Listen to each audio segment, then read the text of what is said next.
साधक सतत विवेकाने तो विचार करत राहतो, जे त्याला तत्व झाडा असं म्हटलंय. ही सगळी तत्व जी आहेत ती अचेतन जड आहेत.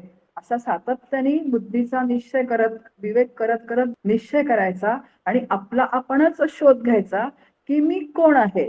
तर मी चेतन तत्व आहे. हा देह म्हणजे ही अचेतन तत्व जी आहे ती मी नाही. असा सातत्याने जेव्हा विवेक करत राहतो तेव्हा विवेकाने त्या माईक तत्वांचा संपूर्णपणे निराश होतो आणि तो जीवभाव त्या आत्मस्वरूपात का होतो तर विसर्जित होऊन जातो आणि हेच आत्मनिवेदनाचं वर्म आहे.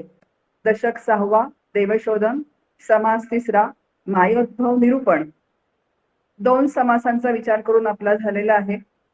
मुख्य देवाचा शोध आपल्याला ह्या दशकामध्ये घ्यायचा आहे. खरं तर संपूर्ण ग्रंथभरच या मुख्य देवाचा शोध घेत घेत जेव्हा फलश्रुतीमध्ये समर्थ आपल्याशी बोलतायत की झाले साधनाचे फळ, संसार झाला सफळ, निर्गुण ब्रह्म ते निश्चळ अंतरी बिंबले, अशी फलश्रुती सांगतायत, तेव्हा संपूर्ण ग्रंथावर समर्थांनी जीव म्हणजे काय, जगत म्हणजे काय, ब्रह्म म्हणजे काय, माया म्हणजे काय, या सगळ्यांचा विचार या संपूर्ण ग्रंथामध्ये केलेला आहे. कारण खऱ्या देवाचा जर शोध घ्यायचा असेल तर ह्या सगळ्यांची मीमांसा करावी लागते. त्या एकमेकांचं त्यांचं काय नातं आहे हे समजावून घ्यावं लागतं. जीवाचं जगताशी काय नातं आहे, जगताचं मायेशी काय नातं आहे, मायेचं ब्रह्माशी काय नातं आहे, म्हणजे एकमेकांचे संबंध कसे आहेत, म्हणजे त्या संकल्पना ज्या आहेत, संबंध म्हणजे काय तर त्या संकल्पना कशा आहेत या स्वच्छ आणि स्पष्ट समजावून घ्याव्या लागतात. आणि मग जे ब्रह्म आहे ते ब्रह्म मी आहे, म्हणजे तो खरा देव ज्याला इथे समर्थ म्हणतात, त्या मुख्य देवाचा शोध घेण्यासाठी संपूर्ण ग्रंथभर जे विचार समर्थांनी सांगितलेले आहेत ते आपण समजावून घेत आहोत. आणि हा दशक 6वा जो आहे तो देवशोधनाचा, म्हणजे मुख्य देवाचा शोध कसा घ्यायचा. बघा आपण जर ह्या दशकामधले जर समाज बघितले तर पहिला देवशोधन, नंतर ब्रह्मपावन निरूपण, आता जो आपण विचार करणार आहोत तो मायोद्भव निरूपणाचा समास आहे, नंतर परत ब्रह्मनिरूपणाचा समास आलेला आहे, परत माया ब्रह्मनिरूपणाचा समास आलेला आहे. एकच विषय अनेक शास्त्रांच्या सरणी किंवा शास्त्र विचार सांगून तो बुद्धीला पटवून देण्याचा संतांचा काय असतो तर एक ती शैली असते. वेगवेगळ्या पद्धतीने आपल्याला संत सांगतात आणि कुठल्याही पद्धतीने का होईना आपण तो समजावून घ्या आणि तो बुद्धीला तुमच्या पटला की त्या पद्धतीने साधना करून त्या खऱ्या देवाचा जो शोध आहे तो शोध घ्या. आता तो खरा देव खरं कुठे बाहेर आहे का तर तो बाहेर कुठे नाहीये, तर तो माझ्या अंतःकरणातच आहे, म्हणजे माझ्या तो आतच आहे, तो बाहेरून कुठेही आणायचा नाहीये. आणि या खऱ्या देवाचा शोध घेण्यातच मनुष्य देहाचं सार्थक आहे असं आपल्याला सगळे संत वारंवार सांगतायत की ज्याला मुख्य देव म्हणतात, ज्याला अंतर्देव म्हणतात. आणि या खऱ्या देवाचा जेव्हा शोध घेतला जातो आणि तो देव मी आहे अशी जेव्हा अनुभूती येते तेव्हा जिकिरीनी जगण्याचा जीवाचा ह्या जगातला भाग जो आहे तो संपून जातो. नाही तर डॉक्टर काकांचं एक खूप छान वाक्य आहे की जीव जगामध्ये जिकिरीने जीवन जगतो. कारण का तर तो ह्या मायेमध्ये जन्माला आलाय. बघा समासाचं नाव आहे मायोद्भव निरूपण. मायोद्भव म्हणजे मायेतनी उद्भवलेलं, म्हणजे मायेने निर्माण केलेलं जे जग आहे ते. मायेने निर्माण केलेल्या जगतामध्ये 84 लक्ष योनी निर्माण झाल्या, त्याच्यामध्ये एक मनुष्य प्राणी निर्माण झाला, म्हणजे आपण जीवरूपाने जन्माला आलो. आणि जीवरूपाने जन्माला आलेलो असल्यामुळे द्वंद्व म्हणजे हा प्रपंचाचं स्वरूप कसं आहे तर द्वंद्वात्मक हे प्रपंचाचं स्वरूप आहे. आणि जिथे द्वंद्व आहे तिथे काय आहे तर सुख आणि दुःख. तर द्वंद्व म्हटलं की सुख आणि दुःख ही जोडी आली. मग असं सुखदुःखात्मक जीवन जो आहे तो जीव जगतो आहे. आणि हे जीवन जे आहे हे कसं आहे तर जिकिरीचं जीवन आहे. आणि जिकिरीचा भाग जो आहे तो दुःखाचा भाग आहे. आणि हा जिकिरीचा भाग जर काढून टाकायचा असेल तर त्या खऱ्या देवाचा शोध घ्या असं आपल्याला संत वारंवार सांगतात. आणि वेगवेगळ्या पद्धतीने शास्त्राचे विचार सांगून आपल्याला खऱ्या देवाचा शोध घ्यायचा असेल तर मायेचा निराश म्हणजे मायेची उत्पत्ती पण सांगतात समर्थ. आणि मायेचा त्या निराश पण कसा करायचा हे सुद्धा आपल्याला सांगतायत. बघा मायोद्भव निरूपण याचा अर्थ की मायेपासून उद्भवलेलं हे संपूर्ण जे जगत आहे हे मायेपासून निर्माण झालेलं आहे. आता मायेपासून निर्माण झालेलं आहे पण त्याच्या आधी समर्थ आपण जर बघितलं तर 1 ते 11 ओव्यांमध्ये निर्गुण ब्रह्माचं वर्णन करतात. म्हणजे त्या खऱ्या देवाचं जे आहे ते खऱ्या देवाचं संत वर्णन करतात. पहिल्या ओळीमध्ये समर्थ म्हणतात की निर्गुण आत्मा तो निर्मळ, जैसे आकाश अंतराळ, घनदाट निर्मळ निश्चळ सदोदित. आता हे निर्गुण ब्रह्म कसं आहे, तर निर्गुण आत्मा तो निर्मळ. आता निर्मळ हा शब्द जेव्हा वापरतात तेव्हा आपल्याला लगेच असा एक विचार येतो मनामध्ये की निर्मळ म्हणजे अतिशय स्वच्छ.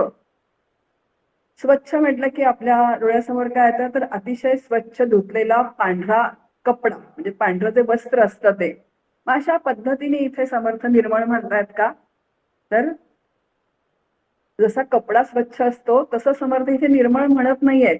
तर इथे कुठले मळ नाहीयेत. बघा, निर्गुण आत्म्याला 3 मळ नाहीयेत.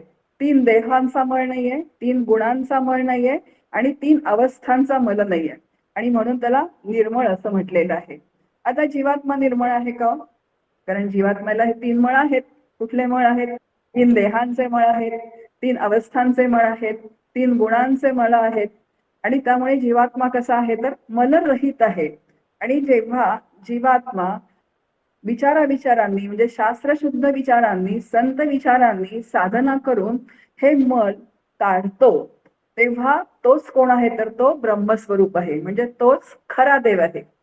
जे खरा देव काढण्यासाठी कुठे धावाधाव करावी लागते का? पण आपली धावाधाव सुरू असते की नाही सगळीकडे. इकडे जा, या देवाला जा, त्या देवाला जा, इथे जाऊन कुठेतरी शांती मिळेल का? तर असा बाहेर देव शोधायचा नाहीये. तर तो कुठे आहे? तर हे 3 मन जे आहेत, हे जीवानी शास्त्रशुद्ध विचारांनी, संत शुद्ध विचारांनी, श्रीगुरूंच्या विचारांनी, आता 3ही जे आहेत, संत आहेत, श्रीगुरु आहेत आणि कोण आहेत, शास्त्र आहे, हे तिघांमध्ये एकवाक्यता आहे. हे तिघेही अजिबात वेगळं बोलत नाहीत. त्यामुळे तुम्ही काही श्रीगुरु म्हणा, संत म्हणा किंवा शास्त्र म्हणा, तिघांमध्ये एकवाक्यता आहे. मग त्यांच्या विचारांनी जीवानी काय करायचं, तर मल काढायचे आहेत. विचारांनी विचारांची साधना आहे. ही विचारांची साधना सातत्याने जीवानी करायची आहे. समर्थ दृष्टांत देतात की पाण्यावर जलपर्णी उगवते, म्हणजे शेवाळ आपण म्हणतो. बघा, ती जलपर्णी असते, ती बाजूला काढल्यानंतर आतमध्ये स्वच्छ पाणी जसंच्या तसं असतं. फक्त काय करावं लागतं, तर ती जलपर्णी काढावी लागते. आणि अगदी त्याचप्रमाणे या अंतःकरणावर हे जमलेले मल काढले विचारांनी की आतमध्ये शुद्ध परमात्मा, म्हणजे जो खरा देव जो आहे, असतची असे, ते नित्य प्राप्त तत्व जे आहे ते माझ्या अंतःकरणामध्येच आहे. आता अजून एक त्याच्यामध्ये विचार आहे बघा, साधक म्हणून आपण विचार करतो नेहमी. जलपर्णी जेव्हा काढली जाते तेव्हा ती जर पूर्ण म्हणजे निम्मी काढली गेली, परत काही कालाने अजून काढली जाते आणि आपण थोड्या महिन्यांनी तिथून गेलो तर आपल्याला लक्षात येतं की ती जलपर्णी खूप अजून वाढली आहे. म्हणजे थोडं जरी शिल्लक राहिली ती जलपर्णी, तरी परत ती इतकी फोफावते त्या पाण्यावरती. अगदी त्याच पद्धतीने आहे की थोडं जरी अज्ञान शिल्लक राहिलं तरी सुद्धा परत या मायेच्या प्रांतामध्ये जो जीव आहे, म्हणजे जो साधक आहे, जो जीवन जगत असतो, तो लगेच पतित होऊन जातो आणि परत त्या अज्ञानामध्ये तो काय होतो, तर म्हणजे अज्ञानग्रस्त होऊन जातो. आणि म्हणून साधकांनी सातत्याने साधना करणं अत्यंत आवश्यक असतं. आणि सातत्याने हे जे विचार आहेत, हे विचार करत राहणं आवश्यक असतं. कारण आपण जीवन कशामध्ये जगतोय? मायेनी उद्भवलेल्या या जगतामध्ये, म्हणजे मायेने निर्माण झालेल्या या जगतामध्ये आपलं संपूर्ण जीवन व्यतीत होतंय. आणि आपल्याला शोध कोणाचा घ्यायचा आहे, तर खऱ्या देवाचा आपल्याला शोध घ्यायचा आहे. तर निर्गुण आत्मा तो निर्मळ. तो निर्मळ म्हणजे त्याला हे 3 मल नाहीत. म्हणून तो कसा आहे, तर तो अत्यंत मलरहित आहे. सत्व रज तम, जागृती स्वप्न सुषुप्ती, स्थूल सूक्ष्म कारण, हे मन कुणाला नाहीयेत, तर परब्रह्माला नाहीयेत. गणपती अथर्व शीर्षामध्ये आपण म्हणतो बघा, त्वं देहत्रयातीतः, त्वं गुणत्रयातीतः, त्वं अवस्थात्रयातीतः. आणि म्हणून गणपती कसा आहे, त्वं ब्रह्मास्त्वं. म्हणून हे 3 मल त्याच्या ठिकाणी नाहीये. म्हणून तो कसा आहे, तर परब्रह्म स्वरूप आहे. म्हणून निर्गुण आत्मा तो निर्मळ. बघा, ज्या खऱ्या देवाचा मला शोध घ्यायचा आहे, तो देव कसा आहे हे आपल्याला समर्थ सांगतायत. आणि तो देव तसा असेल तर मला तसं होण्यासाठी मला काय साधना करावी लागेल, हा विचार आहे. आणि म्हणून हे आपल्याला इथे समर्थ समजावून सांगतायत. जे जीवनमुक्त असतात, जे संत असतात, ते अशा स्थितीवरती काय असतात, तर आरूढ असतात. ते देहत्रयातीत असतात, अवस्थात्रयातीत असतात आणि कालत्रयातीत असतात, गुणत्रयातीत असतात. पुढे समर्थ म्हणतात, जैसे आकाश अंतराळ. ते परब्रह्म तत्व कसं आहे तर आकाशासारखं आहे, अतिशय व्यापक आहे. नंतर कसं आहे तर ते आकाशालाही व्यापून उरलेलं आहे. बघा, आकाश व्यापक आहे, आपण बघतो की आकाश म्हणजे पोकळी, सगळीकडे काय आहे तर आकाश आहे. पण एक आहे की आकाशाला भ्रमात्मक का होईना कसा रंग आहे तर निळा रंग आपल्याला अनुभवाला येतो. मग त्या आकाशालाही व्यापून म्हणजे अनंत कोटी ब्रह्मांडांना व्यापून उरलेलं असं ते आहे, ब्रह्म तत्व आहे. ज्ञानदेव म्हणतात की आकाशाची चाळणी करावी आणि काय करावं तर ते तत्व गाळून घ्यावं. इतकं ते सूक्ष्म तत्व आहे. आता आपण थोडस भक्तीच्या भाषेत बोललं की लगेच लक्षात येतं. मग हरिपाठ म्हणणारे आपण सगळेजण आहोत. हरिपाठामध्ये माऊली म्हणतात, गगनाहुनी वाड नाम आहे. इथे जे म्हणतात की आकाशाला व्यापून ते तत्व आहे आणि गगनाहुनी वाड नाम आहे. आता नाम म्हणजे काय तर परब्रह्म आहे. नाम कोणाचं आहे, जे आपण राम कृष्ण हरी यांचं जे नाम घेतो ते भगवंताचं नाम आहे. आणि नाम आणि नामी म्हणजे नामी म्हणजे ब्रह्मस्वरूप राम आणि त्याचं नाम हे कसं आहे तर अगदी एकच आहे. त्यामुळे गगनालाही काय काय तर व्यापून ते नाम आहे. आता मी आता हा विचार इथे का सांगितला तर साधकांनी बघा, आपण नामसाधन जेव्हा घेतो, आता नाम जेव्हा आपण घेतो, श्रीराम जय राम जय जय राम असेल किंवा हरे राम असेल, रामकृष्ण हरी असेल. आता नाम हा काय आहे तर शब्द आहे. आता शब्द हा आकाशाचा काय आहे तर तो गुण आहे. म्हणून जेव्हा नामसाधक नाम घेतो आणि नाम घेता घेता जेव्हा त्याला अंतःकरण वृत्तीचा विसर पडतो, तेव्हा त्याची अंतःकरण वृत्ती इतकी व्यापक होते की त्या आकाशापेक्षाही व्यापक असलेल्या तत्वाला ती गवसणी घालते. म्हणून माऊली म्हणतात, गगनाहुनी वाड नाम आहे. आता ही अंतःकरण वृत्ती जी आहे ती कधी व्यापक होईल, ती संकुचितपणा सोडेल जीवदशेचा, तेव्हा ती व्यापक होणार आहे. मग नाम घेता घेता तिला ह्या संकुचितपणाचा विसर पडून जातो. म्हणून तुकोबा म्हणताय, संकोचुनी काय झालासी लहान घेई आपोषण ब्रह्मांडाचे. अरे तू काय पळीपळीनी पाणी पीत बसलायस, काय आपण म्हणतो कृष्णाय नमहा नारायणाय नमहा, तू पळीनी पाणी पितोयस पण तू इतका व्यापक आहेस की तू या अनंत कोटी ब्रह्मांडाची काय घेशील तर तू आपोषणी घेशील, इतका तू व्यापक आहेस.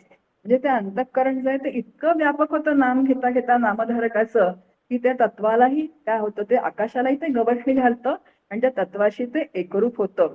जैसे आकाश अंतराळ घनदाट निर्मळ निश्चळ सदोदित.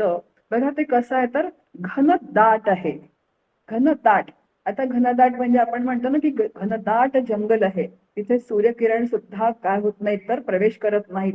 आता आपल्याला व्यावहारिक सत्तेमध्ये माहिती आहे, पण पारमार्थिक सत्तेमध्ये सद्घन चितघन आनंद घन कसं आहे तर ते सद्घन आहे. इतकं ते सत् स्वरूपाने घडलेलं आहे की तिथे असतला जरा देखील प्रवेश नाहीये. नंतर पुढे काय म्हटलंय, चितघन म्हणजे तिथे अज्ञानाला यत्किंचित सुद्धा प्रवेश नाहीये.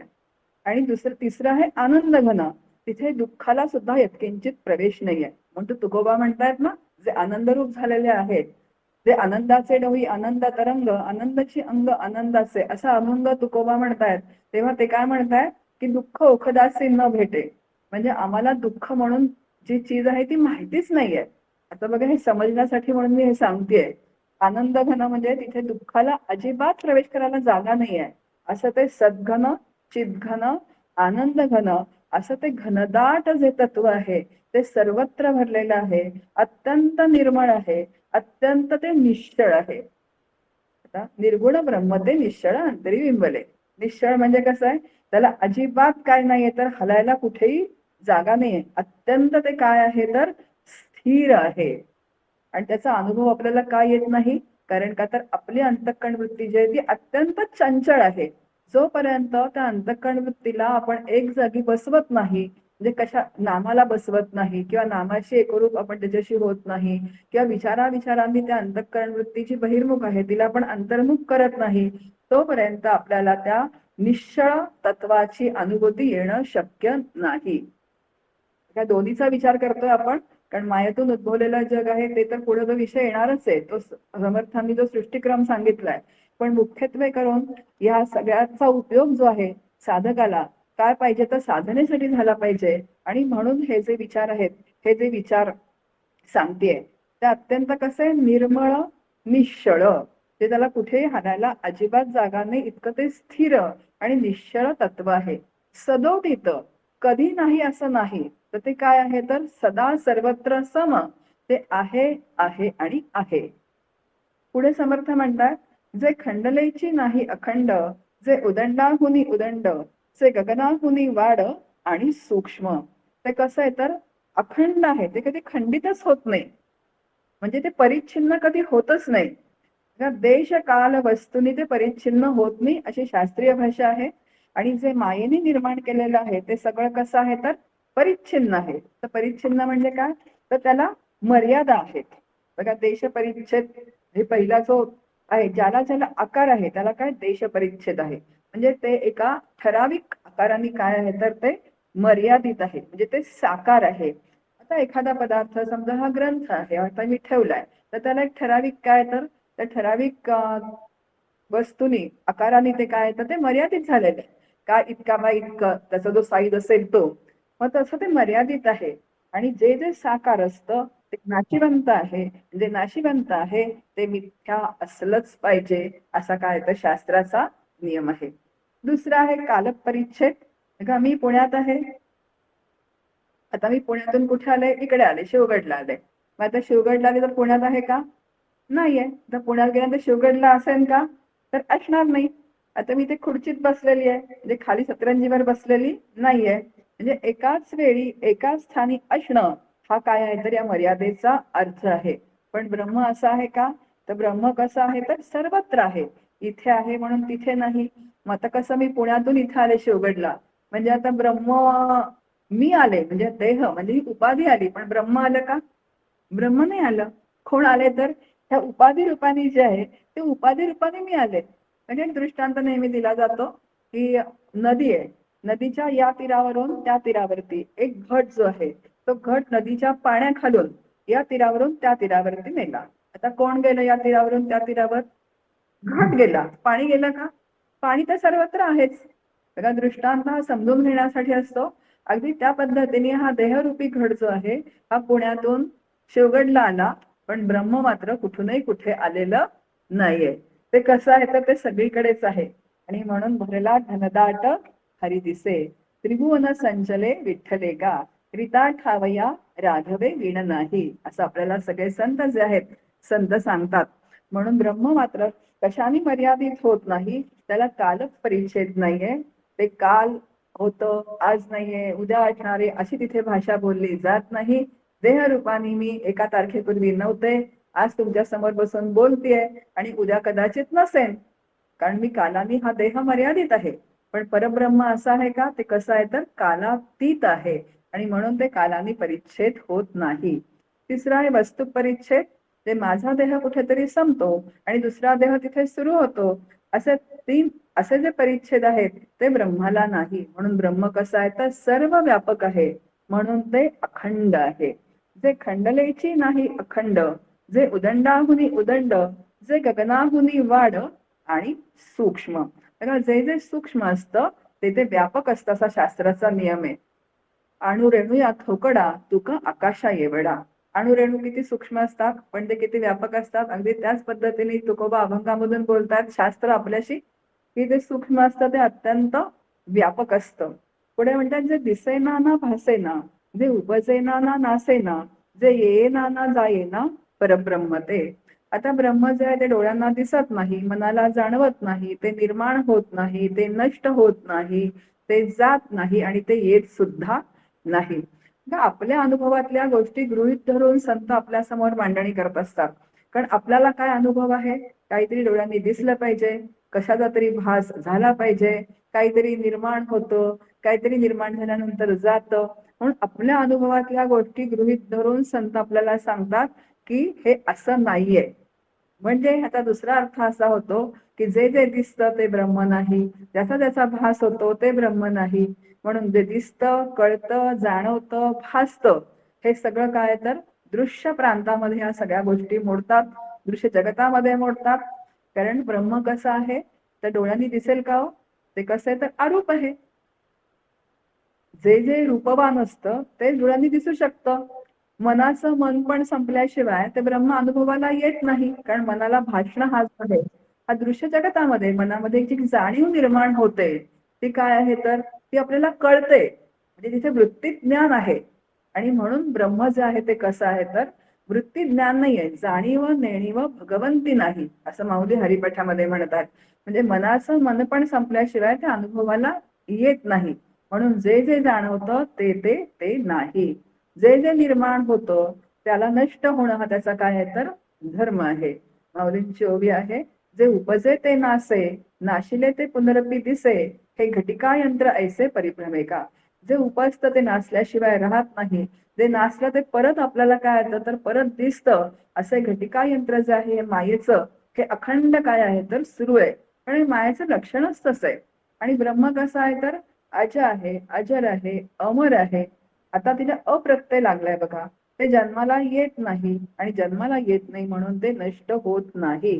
कारण जे जे जन्माला येतं त्याला जावंच लागतं. समर्थ म्हणतात, अवतार तितुके संपले. ते प्रत्यक्ष भगवंताचे अवतार सुद्धा या भूतलावरती अवतरित झाले आणि त्यांना सुद्धा त्यांच्या अवतार समाप्ती त्यांना करावी लागली. त्याला तिरोधान असं म्हणतात.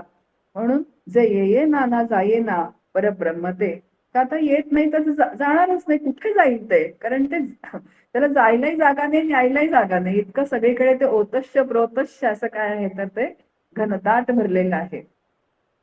पुढे समर्थ म्हणतात, जे सळेना ना ढळेना, जे तुटेना ना फुटेना, जे रसेना ना खसेना परब्रह्म ते. आता परब्रह्म हलत नाही, सरकत नाही, तुटत नाही, फुटत नाही, घडत नाही, मोडत नाही. आता ते कुठे हलेल? त्याला जागाच नाहीये हलायला. इतकं ते सगळं कसं आहे तर घनदाट भरलेलं आहे. त्याला सरकायला सुद्धा जागा नाहीये. मी इकडून इकडे सरकते, जागा देते.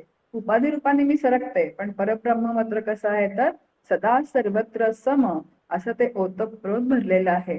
तुटायला फुटायला काय ती वस्तू आहे? नामरूप आकार ज्याला असतो ते कसं आहे तर तुटतं, फुटतं.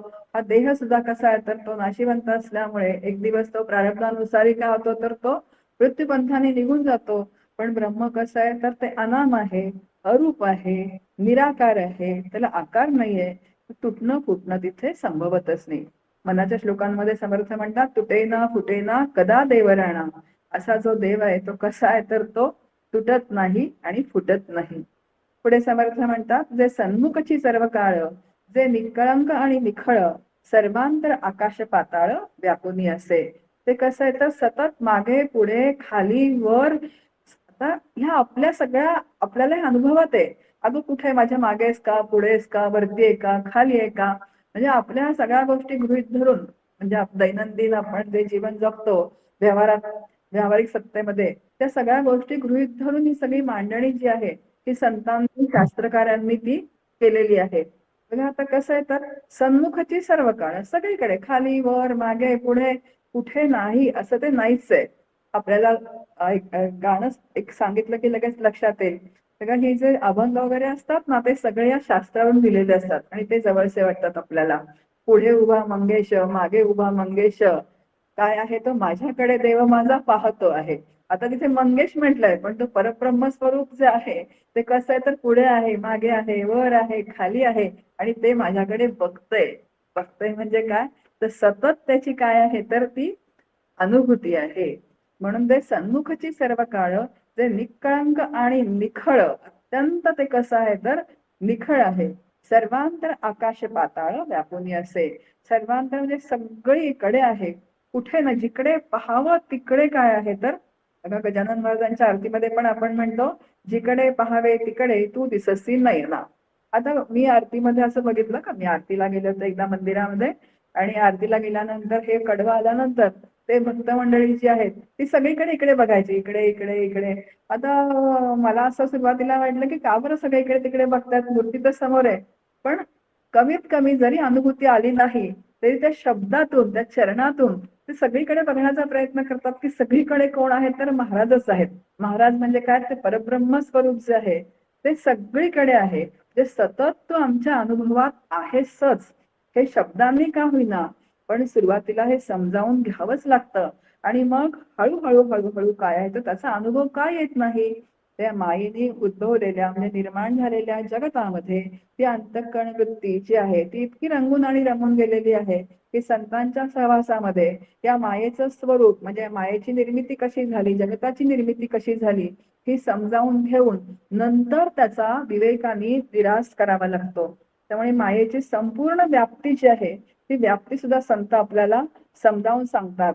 आता माया म्हटलं की काय, तर एक लक्षात घ्यायचं मायेचं लक्षणच आहे की ती येणारी आहे, टिकणारी आहे, काही काळ ती टिकते आणि कालांतराने ती जाते आणि म्हणूनच तिचा निराश होऊ शकतो. जे सत्य तत्व आहे त्याचा निराश होत नाही, ते आहेच. पण निराश कोणाचा होतो, तर फक्त मायेचाच तिथे निराश होतो आणि तो साधकाला विवेकाने करावा लागतो, कारण परब्रह्म आहेच. म्हणून मायेपासून उद्भवलेल्या जगामध्ये आपण जे जीवन व्यतीत करतोय ना, पंचायत कुठे आहे की आपण ज्या मायेमध्ये जीवन व्यतीत करतो आहे तीच आपल्या सतत अनुभवात आहे आणि त्यामुळे ती आपल्याला सत्य वाटते. आणि जे तत्व जे आहे संत सांगतात, श्री गुरु सांगतात, ते नाहीच आहे असं वाटतं. ते संतांना अनुभूती आली आहे. आता बरोबर आहे ना की जोपर्यंत आपल्याला एखादी गोष्ट आपल्या अनुभवात येत नाही तोपर्यंत आपण ती मान्य करायला तयार होत नाही, कारण आपल्याला कशी रोकडी प्रचिती आली असते, समोर दाखवा.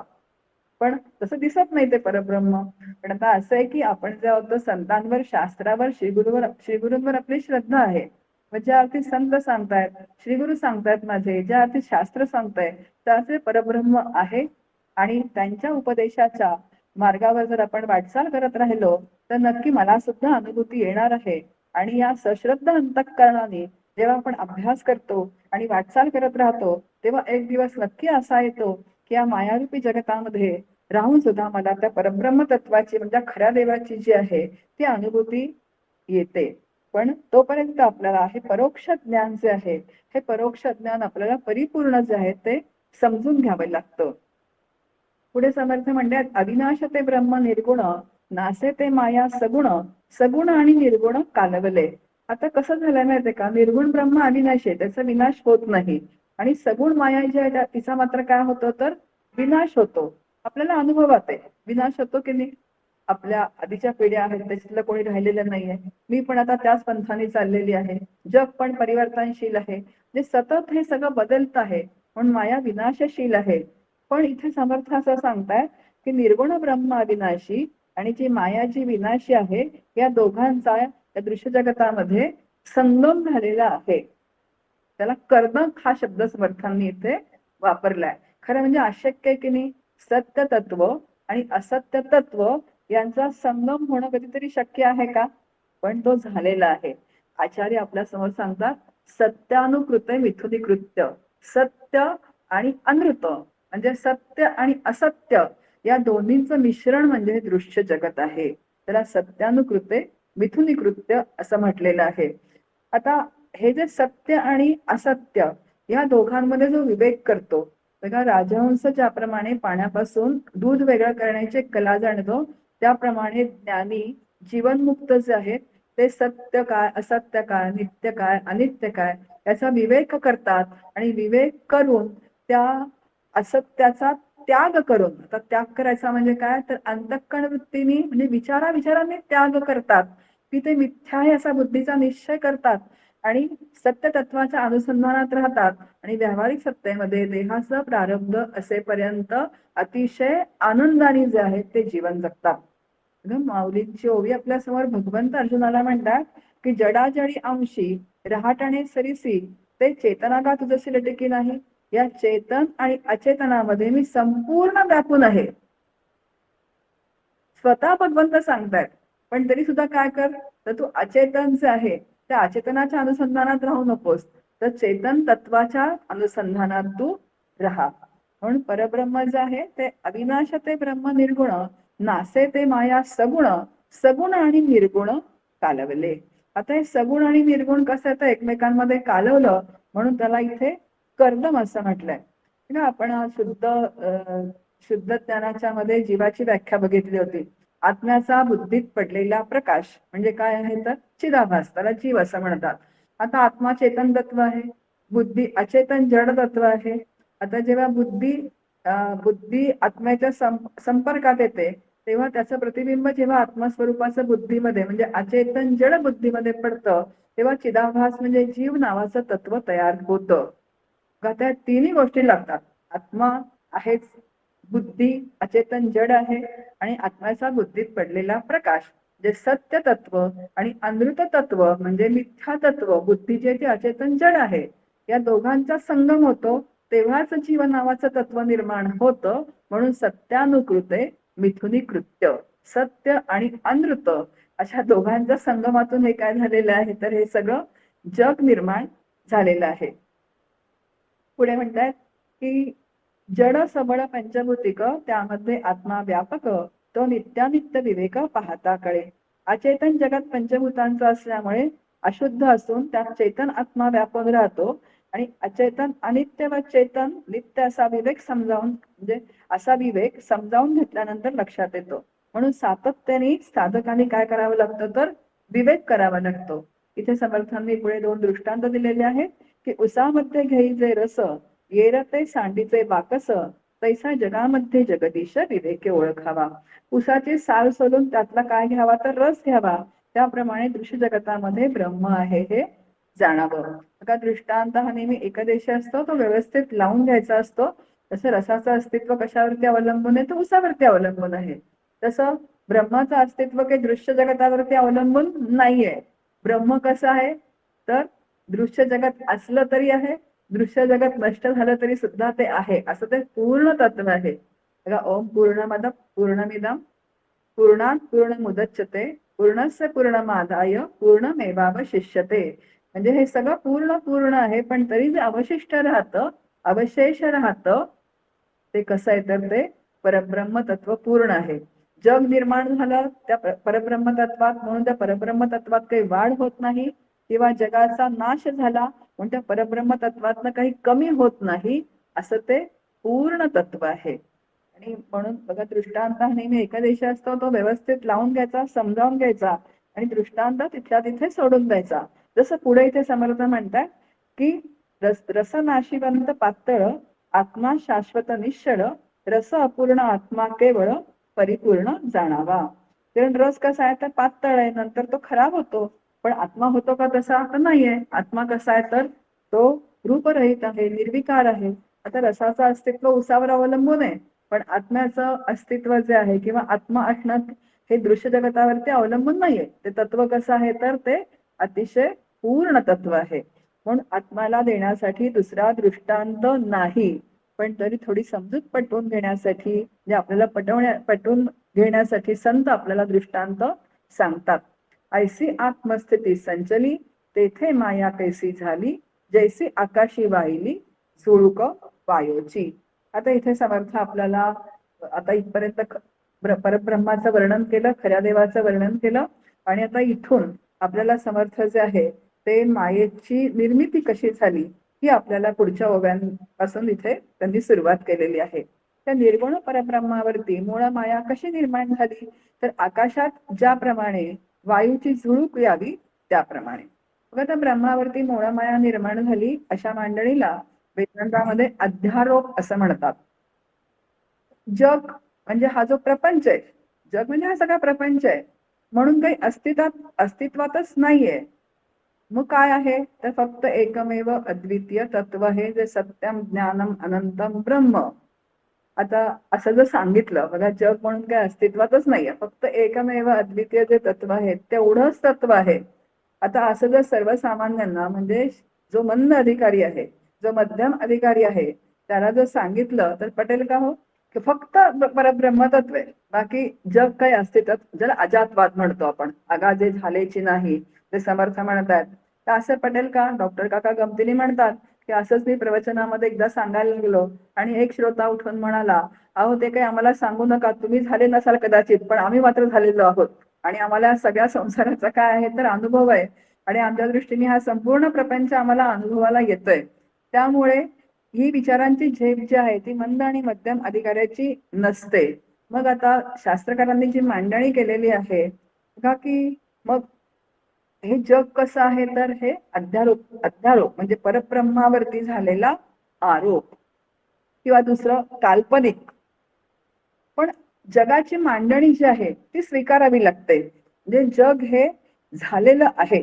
अध्यारोप अपवादाभ्याम निष्प्रपंच प्रपंचते. म्हणजे जगाची प्रतीती येते म्हणून हा दृश्य प्रपंच आत्म्यापासून झाला असं उपनिषद सांगतं, असं शास्त्र सांगतं. पण आपल्याला या जगताची काय आहे तर प्रचिती येते. बरे काल्पनिक का त्याला म्हणे ना शास्त्र, पण तरी ते जग जे आहे ते काय आहे तर झालेलं आहे. कल्पनेने का होईना पण ते स्वीकारलेलं आहे. मग आता हे काल्पनिक असलेलं जग जे आहे ते सत्यबुद्धीने जर आपण मानत राहिलं तर दुःखाचा अंत कधीच होणार नाही ना. कारण कसं आहे जग जे आहे हे आपण सत्य असंच जर म्हटलं तर दुःखाचा अंत कधी होईल. आणि दुःख तर जीवाला नको आहे. मग दुःख निवृत्तीसाठी अखंड जीवाची धडपड सुरू आहे. आणि म्हणून मग जीवाला ब्रह्मज्ञान करविण्यासाठी ही अध्यारोपाची मांडणी शास्त्रकारांनी आणि संतांनी सांगितलेली आहे की हे परब्रह्मावरती झालेला काय आरोप आहे. म्हणजे हे जग जे आहे हे निर्माण झालेलं आहे आणि हे आत्म्यापासून निर्माण झालेलं आहे. आनंदात ही एव खलू इमानी भूतानी जायन्ते. ते निष्प्रपंच आत्म्यापासून. आता हे कसं शक्य आहे का हो. पण तरी आत्म्यावरती आरोप केला गेलेला आहे की हे जग निर्माण झालेलं आहे. आता जग निर्माण झालेलं आहे असं जेव्हा आपण स्वीकारतो तेव्हा काय होईल तर हे सगळे विचार आपण स्वीकारू की नाही संतांचे, की आपण निर्माण झालेलो आहोत, संत निर्माण झालेले आहेत. मग आता निर्माण तर आपण झालेलो आहोत पाहिजे, मग बाहेर कसं पडायचं तर ती पण मांडणी संतांनी आपल्या समोर करून ठेवलेली आहे. आणि मग सद्गुरू आहेत, मग काय तर शास्त्र आहे, मग लयचिंतनाचा अभ्यास आहे. या ज्या सगळ्या शास्त्रीय युक्त्या आहेत म्हणजे दृश्य जगत झालेलं आहे स्वीकारलं की मग ते दुःखमय असं आहे, दुःखमय आहे आणि त्या दुःखाचा मला त्रास होतो आहे. मग मला दुःखातून कसं बाहेर पडायचं असा विचार जेव्हा त्या अंतःकरणात उमटतो तेव्हा मग त्या जगतामधल्याच युक्त्या वापरून म्हणजे सद्गुरू शास्त्र हे सगळं जे आहे भक्ती ज्ञान वैराग्य या युक्त्या वापरून जगताचा विवेकाने निराश करत सातत्याने राहावा लागतो. आणि जेव्हा निराश होतो म्हणजे विचारांनी जेव्हा जगताचा निराश होतो मग कुठे राहतो तर तो अपवाद. मग ते आगादे झाल्याची नाही. पण ती जेवढी झेप आपली नाहीये. आणि म्हणून आधी जग झालेलं आहे हे अध्यारोपाच्या भाषेत स्वीकारा आणि मग त्या जगतामधला या सगळ्या वस्तू वापरून म्हणजे सगळी सामुग्री जी आहे सामुग्री वापरून. आता सद्गुरूंना पण सामुग्री म्हणायचे का हो? खरं तर बरं वाटत नाही ना आपल्याला शास्त्र किंवा सद्गुरू. पण आता आत्मशतकम मध्ये आचार्यच म्हणतात नमे गुरु दैवमे शिष्य. मी गुरु पण नाही मी शिष्य पण नाही. हे सगळं कसं आहे तर मिथ्या जगतामधले मिथ्या जे सद्गुरू म्हणजे सद्गुरू सत्य कसे असतील. पण जोपर्यंत या व्यावहारिक सत्तेमध्ये मला ब्रह्मज्ञान होत नाही तोपर्यंत सद्गुरू हे परब्रह्म स्वरूप आहेत. त्यांची सेवा करून ब्रह्मज्ञान मला प्राप्त करून घ्यायचं आहे. आणि मग ब्रह्मज्ञान प्राप्त झाल्यानंतर तत्व मात्र एकमेव अद्वितीय आहे. मग गुरु नाही आणि मग शिष्य नाही. आता कृतज्ञता भाव म्हणून शिष्य सद्गुरूंची सेवा करतो पण तत्व मात्र कसं आहे तर एकमेव अद्वितीय आहे. आणि म्हणून एक छान इथे विषय आलेला आहे की पाण्यातून बाहेर पडण्याचा मार्ग हा पाण्यातूनच असतो. तर नदीच्या या तीरावरून दुसऱ्या तीरावर जर मला जायचं असेल तर पाण्यातूनच जावं लागतं आपल्याला. म्हणजे काल्पनिक जगातून बाहेर पडण्यासाठी काल्पनिक जगतातीलच सामुग्री लागते. आणि ही सगळी सामुग्री जी आहे ती मी आता सांगितलेली ती. आणि जेव्हा ही काल्पनिक सामुग्री वापरतो आपण तेव्हा अनुभव आपला ज्ञानदेव सांगतात मावळीत विश्वाभासू नवल उदेला चंडांशू. काय झालं तर ज्ञान सूर्य उगवला आणि आमचा हा विश्वाचा जो आभास आहे हा सगळा आभास मावळून गेला. म्हणजे जगताच्या मिथ्यत्वाचा बुद्धीचा दृढ निश्चय झाला. जगाकडे बघण्याची सत्यत्व बुद्धी नष्ट झाली. त्यामुळे आमचं दुःख गेलं, आमचं भय गेलं. मग आता जग विश्वपणाने शिल्लक राहिलं तरी सत्यत्वाने त्या जगताला पाहणारी बुद्धी जी आहे ते नष्ट झाली. ते ज्यावर आरोप होता कशावर आरोप होता परब्रह्मावरती आरोप होता की हे जग निर्माण झालंय. आणि तो आरोप पण निघून गेला आणि ते अधिष्ठान जे आहे ते अधिष्ठान प्रत्ययाला आलं. आणि ते प्रत्ययाला आल्यानंतर जगाच्या सुखाची नोंद घेणंच थांबून जातं. खूप छान आहे. मुलं ऐकत नसतील तर बागुलबुवा आला म्हणून आई मुलाला घाबरवते की नाही. आपल्याला सगळ्यांना अनुभव आहे. झोप बरं का लवकर नाही तर बागुलबुवा येईल. आता काही काळ ते मूल लहान असतं घाबरतं सुद्धा त्या बागुलबुवाला. पण त्याच्या लक्षात येतं की हा बागुलबुवा बिगुलबुवा काही नाहीये. आई आपल्याला काय सांगते तर आपल्याला घाबरवण्यासाठी सांगते. कारण थोडं ते समजदार होतं मोठं होतं. पण आधी नसलेल्या बागुलबुवाला, म्हणजे कल्पनेतल्या बागुलबुवाला तो घाबरत होता की नाही. परत जर आईने घाबरवलं त्याला त्या बागुलबुवाचा वेश घालून, तर तो अजिबात घाबरत नाही. तो म्हणतो मला माहिती आहे की बागुलबुवा बिगुलबुवा काही नाहीये. अगदी त्याचप्रमाणे एकदा मला ज्ञान झालं सद्गुरु कृपेने, की ते जगत दिसत राहिलं तरी सुद्धा ज्या जगतामध्ये मी अतिशय कशी राहत होते, तर त्या जगताला घाबरून राहत होते, ते एकदम अंतःकरण कसं होतं, तर भयमुक्त होतं. आणि जिथे भयमुक्तता असते तिथे आनंदाची स्थिती असते. आता इथे समर्थांनी अध्यारोपाची भाषा आपण आता इथे बघितली, कारण अध्यारोप सांगितलाय याच्यामध्ये. आणि इथे समर्थांनी सृष्टिक्रम सांगितलाय, की तैत्तरीय उपनिषदामध्ये जो आलेला आहे बघा. समर्थ जेव्हा म्हणतात की हा ग्रंथ लिहिताना मी अनेक उपनिषदांचा आधार घेतला, त्यापैकी तैत्तरीय उपनिषदामध्ये आत्मना आकाशा समुतः, आकाशात वायू, वायव्यात अग्निही, अगदी त्याच पद्धतीने समर्थांच्या या जर आपण ओव्या बघितल्या, तर समर्थांनी हा उत्पत्ती क्रम जो आहे या इथे या समासामध्ये सांगितलेला आहे. समर्थ म्हणतात की उत्पत्तीपूर्वी आणि उत्पत्तीकाली आणि प्रलयानंतर त्रिकालाबाधित ब्रह्म जे आहे ते जसंच्या तसं राहतं, त्याच्यामध्ये काही बदल होत नाही.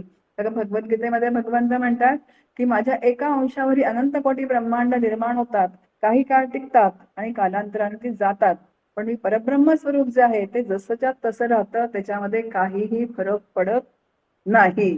ते कसं आहे तर त्रिकाला बाधित आहे, नित्य आहे, सत्य आहे, अनादि आहे, अनंत आहे.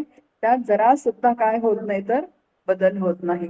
म्हणून जे जे काही 15वी ओवी आपल्या समोर, जे जे काही निर्माण झाले ते ते अवघेची नासले, परिमुळी ब्रह्म ते संचले जैसे तैसे. जे जे काही उत्पन्न होतं त्याला त्याला नाश असतो, पण परब्रह्म मात्र अनादि, आद्य. आता अनादि म्हणजे काय, अनादि काळापासून आहे. अहो कधीपासून आहे तर अनादिपासून आहे. कधी त्याची सुरुवात झाली माहिती नाही, पण खूप अनादि काळापासून आहे. त्याला अनादि असं म्हटलंय. त्याला काय तर शेवट नाहीच आहे. आद्य कधीपासून आहे, अहो आहे, आधीपासून आहे. अगदी नित्य, ते कधी नाही असं होतच नाही, त्याचा अभावच नाहीये, ते आहेच. आणि तेच एक कोण आहे तर ते सत्य आहे, त्याच्यामध्ये अजिबात बदल होत नाही. म्हणून घटापूर्वी आकाश दिसे, घटामध्ये आकाश भासे, घट फुटता न नासे आकाश जैसे. आता इथे दृष्टांत दिलेला आहे बघा. आता कुंभार जेव्हा मडकं घडवतो तेव्हा ते मडकं घडवण्यापूर्वी आकाश असतंच की नाही. असलेल्याच आकाशामध्ये कुंभार काय करतो तर मडकं घडवतो. असं कधी होतं का की त्यांनी मडकं म्हणजे तो घट जो आहे तो घट घडवला, त्याच्यामध्ये आकाश भरलं, असं होत नाही. आता असलेल्याच पोकळीमध्ये म्हणजे असलेल्याच आकाशामध्ये तो कुंभार जो आहे तो घट बनवतो आणि मग घटातल्या आकाशाला घटाकाश हे नाव मिळतं. आता घट फुटला तर कोण फुटलं, घट फुटला का आकाश फुटलं, तर घट फुटला. आकाश फुटतच नाही, कारण आपण बघितलं ना आकाश म्हणजे पोकळी, त्याला ज्याला आकारच नाहीये तर ते फुटेलच कसं म्हणजे. मग असलेल्याच आकाशामध्ये अनेक हे देहरूपी घट निर्माण होतात. आता देहरूपी घट निर्माण होतात की नाही. माऊलीच म्हणतात हरिपाठामध्ये, सर्वा घटी राम देहादेही एक. या सर्व घटामध्ये कोण आहे तर राम आहे. म्हणजे ह्याच असलेल्याच आकाशामध्ये हे काय चराचर सृष्टी आहे, चर अचर सृष्टी, 84 लक्ष योनी, या सगळ्या काय आहेत तर या निर्माण होतात. पुढे समर्थ म्हणतात, जे जे काही निर्माण झाले ते ते आधीच ब्रह्मे व्यापिले, सर्व नाशता उरले अविनाश ब्रह्म ते. आता असे ऐसे ब्रह्म अविनाश, तेची सेविती ज्ञाते पुरुष, तत्वनिर्शने आपणास आपण लाभे. आता जगताला उत्पत्ती आहे, स्थिती आहे, लय आहे. चक्राकार गतीने हे जग जे आहे अखंड, आता पृथ्वी फिरतीये की नाही, दिवसा मागून रात्र, रात्री मागून दिवस, जागृती, स्वप्न, सुषुप्ती. आता हे सतत गोल पृथ्वी जी आहे ती अखंड फिरतीये. मग एक त्याच्या मागे असं लॉजिक आहे की फिरणाऱ्या तत्वामागे एक स्थिर तत्व असतं. आता आपण भोवरा बघितलेला आहे. भोवरा जेव्हा मुलं फिरवतात तेव्हा त्याला बारीकसा का होईना एक तो छोटासा काय असतो पॉइंट असतो आणि त्याला पृष्ठभाग लागतो. तो पृष्ठभाग असल्याशिवाय तो भोवरा फिरत नाही. अगदी त्याचप्रमाणे ही पृथ्वी जी अखंड फिरतीये तिला आपण एक काय आहे तर पृष्ठभाग म्हणजे एक स्थिर तत्व आहे आणि ते परब्रह्म तत्व आहे.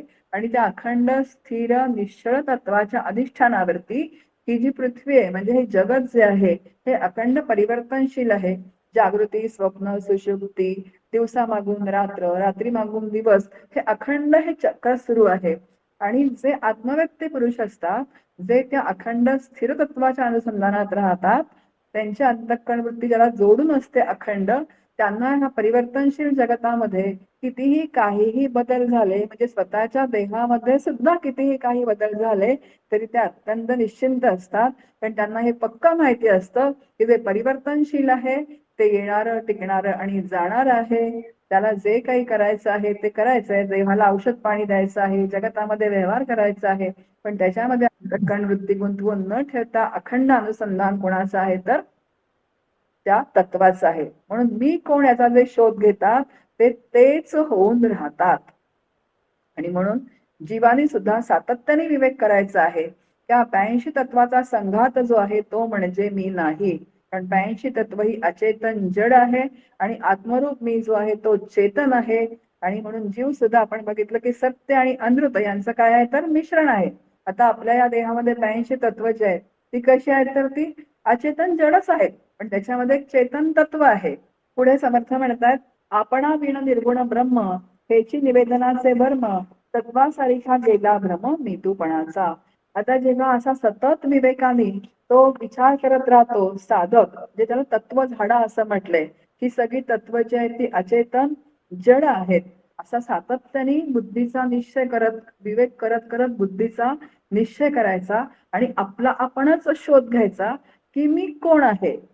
बघा, मी कोण आहे तर मी चेतन तत्व आहे. हा देह म्हणजे ही अचेतन तत्व जी आहेत ती मी नाही. आणि पुढे म्हणतात, आपणा विण निर्गुण ब्रह्म हेची निवेदनाचे वर्म, तत्वासारिखा गेला भ्रम मीतूपणाचा. असा सातत्याने जेव्हा विवेक करत राहतो तेव्हा विवेकाने त्या माईक तत्वांचा संपूर्णपणे निराश होतो आणि तो जीवभाव त्या आत्मस्वरूपात का होतो तर विसर्जित होऊन जातो. आणि हेच आत्मनिवेदनाचं वर्म आहे. कारण माईक तत्वांचा त्यांनी संपूर्णपणे निराश केलेला आहे. बघा, ज्या देहाला मी माझा देह म्हणते, माझ्या समोरच्या देहाला ज्याला मी त्याचा देह म्हणते, जे माझा देह आणि त्याचा देह, म्हणजे ह्या दोन काय झाल्या उपाधी झाल्या. जे मी सापेक्ष, देह सापेक्ष मी आणि देह सापेक्ष तू, आणि म्हणून काय तर द्वंद्व आहे. पण जेव्हा सापेक्षता तिथे मावळून जाते, म्हणजे मी तू हा भ्रमच निघून जातो. जरी देह वेगळे असले, उपाधी वेगळ्या असल्या तरी तत्व मात्र कसं आहे तर एकमेव अद्वितीय आहे. आणि अशी जेव्हा अखंड अनुभूती, अखंड प्रचिती राहते तेव्हा मीतूपणाची झाली बोलवण, एका जनार्दनी श्रीदत्त ध्यान. मी तू काय आहे तर ते अवघा रंग एक झाल्यामध्ये आहे ना, मी तू हरपून गेले पाहता पंढरीच्या राया. ते मी तू पण राहिलंच नाही तिथे. आता फक्त मला काय येते तर एकमेव अद्वितीय तत्वाची अखंड काय आहे तर तिथे अनुभूती आहे. मी पाहता आढळेना, निर्गुण ब्रह्म ते चळेना, आपण तेची परी कळेना सद्गुरु विणा. आता इथे परत समर्थ येतात सद्गुरूंच्या इथे, कारण सद्गुरूंशिवाय आत्मज्ञान नाही असं वारंवार समर्थ आपल्याला या ग्रंथामध्ये सांगतात. अहमरूप जीव शोधता शोधता तत्वांच्या निरासात तोच हरवतो. अरे मी हे नाही, मी हे नाही, मी हे नाही, हे तत्व मी नाही. पण निर्गुण ब्रह्माचा काही निराश होत नाही, कारण ते तत्व कसं आहे तर अखंड अविनाशी आहे आणि तेच मी आहे. पण हे ज्ञान मात्र श्रीगुरूंच्या कृपेशिवाय होत नाही. तिथे श्रीगुरूंची कृपा लागते, कारण त्यांनी स्वतः ती अनुभूती घेतलेली असते. आणि ज्यांनी अनुभूती घेतलेली आहे तेच काय येतात तर ते अनुभूती आपल्याला आणून देऊ शकतात. आणि म्हणून गुरुकृपा लागते. म्हणून सारासार अवघे शोधिले, तो असार ते निघून गेले, पुढे सार ते उरले निर्गुण ब्रह्म. सार आणि असार यांचा कसून शोध घेतल्यावर आता सार इथे गुरुकृपा जी आहे ती इथे आहे. बघा, जेव्हा गुरूंची कृपा होते तेव्हा पहिला विवेक अंतःकरणात पारमार्थिक विवेक प्रगट होतो. ब्रह्म सत्य जगन्मिथ्या जीव ब्रह्मैव नापरहा. ब्रह्म सत्य आहे आणि जीव मिथ्या आहे, आणि जीव आणि ब्रह्म एकच आहे. हे तर आपण विवेक करत असतो किंवा अनेक व्यवहारामध्ये अनेक विवेक करतो. याला काय द्यायचं, त्याला काय द्यायचं नाही, तिला किती द्यायचं, हा विवेक आपल्याला असतो की नाही व्यवहारामधला. पण पारमार्थिक विवेक हा सद्गुरूंच्या कृपेशिवाय प्रगट होत नाही. आणि जेव्हा पारमार्थिक विवेक सद्गुरु कृपेने अंतःकरणात प्रगट होतो तेव्हा आपण हा सार असा, नित्य अनित्य, आत्म अनात्म, म्हणजे आत्म काय, अनात्म काय, सार काय, असार काय, नित्य काय, अनित्य काय, असा सातत्याने विवेक करत राहतो. आणि एकच सत्य तत्व आहे, एकच नित्य तत्व आहे, बाकी सगळं असार आहे. मग आता मला माझी गुंतवणूक कशामध्ये करायची आहे, की ज्याने माझा प्रॉफिट म्हणजे माझा फायदा आहे आणि ज्याचं माझं शाश्वत हित आहे. तर मला सत्यतत्वामध्ये गुंतवणूक करायची आहे, म्हणजे त्याच्या अनुसंधानात राहायचं आहे. मला आसाराच्या अनुसंधानात राहायचं नाही.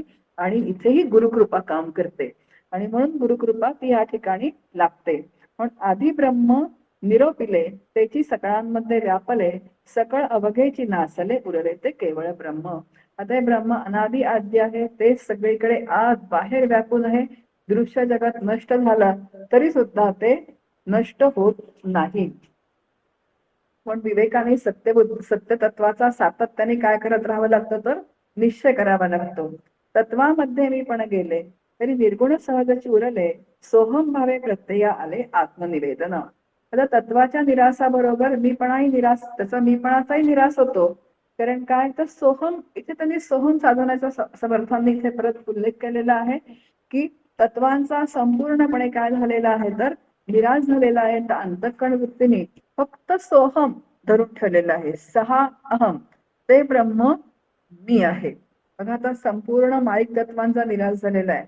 आता अंतःकरण वृत्ती जी आहे ती फक्त एके ठिकाणी स्थिर राहिलेली आहे की सहा अहम, ते परब्रह्म मी आहे. बघा तत्वी गुंतला म्हणे कोहम, विवेक पाहता म्हणे सोहम, अनन्य होता अहम सोहम मावळली. 35वी ओवी आपल्या समोर. तत्व म्हणजे मी असा म्हणणारा तेव्हा तरी पूर्व सुकृत उदयाला आल्यानंतर खरा मी कोण असा प्रश्न विचारू लागतो. नंतर त्याला विवेकाची प्राप्ती झाल्यानंतर त्याचा मी ब्रह्म असा निश्चय होतो आणि मी ब्रह्म, तो ब्रह्मरूप होताच मी व मी ब्रह्म या दोन्ही भावांचं काहीच कारण राहत नाही. ती अंतःकरण वृत्ती तिथे मावळून जाते. म्हणजे फक्त सोहम अंतःकरण वृत्तीने पकडून ठेवलेलं आहे. आणि एक वेळ अशी येते की तो हम सहा मध्ये विलीन होऊन जातो आणि त्या अंतःकरण वृत्ती तिथे शांत होते, संपूर्णपणे लयाला जाते. आणि तिथेच काय आहे, तर तिथे ती अनुभूती आहे. म्हणून त्यांनी म्हटलंय या उपरी उर्वरित तेचे स्वरूप संत देही असोनी देहातीत जाणीजे ऐसे. जेव्हा अंतःकरण वृत्ती म्हणजे हम सहा मध्ये विलीन होऊन जातो, अंतःकरण वृत्ती लयाला जाते आणि तिथे उरतं ते फक्त परब्रह्म स्वरूप उरतं. आणि परब्रह्म स्वरूप उरतं म्हणजे काय, ते जाणणारा पण तिथे शिल्लक राहत नाही. कारण मी जाणलं असं जर म्हटलं तर तिथे काय आहे, तर वृत्ती शिल्लक आहे. म्हणून जशी मिठाची बाहुली पाण्यात पडल्यानंतर ती पाणीरूपच होऊन जाते, अगदी त्याप्रमाणे हम सहा मध्ये विलीन झाल्यानंतर अंतःकरण वृत्ती परब्रह्म स्वरूपाशी एकरूप होऊन जाते. कारण सांगणारा तिथे अजिबात शिल्लक राहत नाही. आणि ती अनुभूती म्हणजे हा देह नसताना सुद्धा मी आहे, म्हणजे आत्मरूप मी आहे अशी त्याला किंचित का होईना, क्षणभर का होईना, जो समाधी काळ ज्याचा असेल तेवढी तर ती अनुभूती येते. आणि परत त्यातून व्युत्थान पावल्यानंतर बघा या उपरी उर्वरित त्याची स्वरूप संत देही असोनी देहातीत जाणीजे ऐसा. म्हणजे देह नसताना सुद्धा आत्मरूप मी आहे अशी अनुभूती आल्यानंतर तो या जगतामध्ये तो अनुभव जो आहे, म्हणजे जीव ब्रह्मैक्य ज्याला म्हणतात, ते दृढ अपरिवर्तनीय जे अपरोक्ष तो अनुभव जो आहे तो सातत्याने करत राहतो. आणि फक्त तो देहात दिसतो पण तो विदेह स्थितीमध्येच त्याचं जीवन जे आहे तो जगत असतो. म्हणून शास्त्र म्हणतं ब्रह्मविद ब्रह्मैव वहती, ब्रह्मविद ब्रह्मैव भवती, देहीच असोनी विदेह. अशी छान आहे. अशी स्थिती जी आहे अशी त्या जीवनमुक्ताची आहे. पुढे समर्थ म्हणतात की संदेह वृत्ती तेन भंगे, म्हणून बोलिलेची बोलावे लागे, आम्हासी हे घडले प्रसंगे श्रोती क्षमा करावे. मग एवढं सांगून समर्थ म्हणतात की श्रोत्याचा जन्मोजन्मीचा भ्रम लवकर जात नाही. कारण आपण आधीच म्हटलं की खूप पुनरावृत्ती आहे, परत परत तोच विषय आल्यासारखा वाटतो. पण तरी तोच विषय आलेला असला तरी परत वेगवेगळ्या पद्धतीने तो समजावून घ्यावा लागतो. आणि एक तर जग झालेलं नाहीये, ते सत्यतत्व जे आहे ते कसं आहे, तर कालातीत आहे, देहत्रयातीत आहे, असा सातत्याने बुद्धीचा निश्चय करत राहावा लागतो. कारण आपल्याला अनुभव या सगळ्यांचा आहे आणि लवकर त्या बुद्धीचा निश्चय होत नाही. म्हणून वारंवार तेच आपल्याला समजावून घ्यावं लागतं. आता समर्थांसारखे संत आहेत, ते सुद्धा क्षमा मागतायत. आता खरं काही त्यांना कारण आहे को क्षमा मागण्याची, पण संत इतके दयाळू असतात की त्यांना माहितीये की हा जो जीव आहे, या जीवाचं कल्याण व्हायचं असेल तर त्याला तेच तेच परत वेगवेगळ्या पद्धतीने सांगावं लागणार आहे. कारण जन्मोजन्मीचा जो भ्रम आहे, तो जीव म्हणून समजून चाललेला आहे, तो भ्रम जायचा असेल तर परत परत त्याला तेच तेच सांगावं लागणार आहे. कारण आज निरूपण झालं की पुढच्या मंगळवारी निरूपण होईपर्यंत आपण ग्रंथ बंद करून ठेवतो आणि पुढचा मंगळवार येईपर्यंत आपण काय वाचत नाही. चला बाबा आता आज वर्ग आहे, मग ग्रंथ उघडायचा. मग तो भ्रम जायचा कधी? इतकं कशा तर म्हणून मग पुढच्या मंगळवारी ग्रंथ उघडला की पुढचंच आपल्या समोर समास येतो ब्रह्मनिरूपणाचा. कारण मागचा आपण विसरलेलो असतो.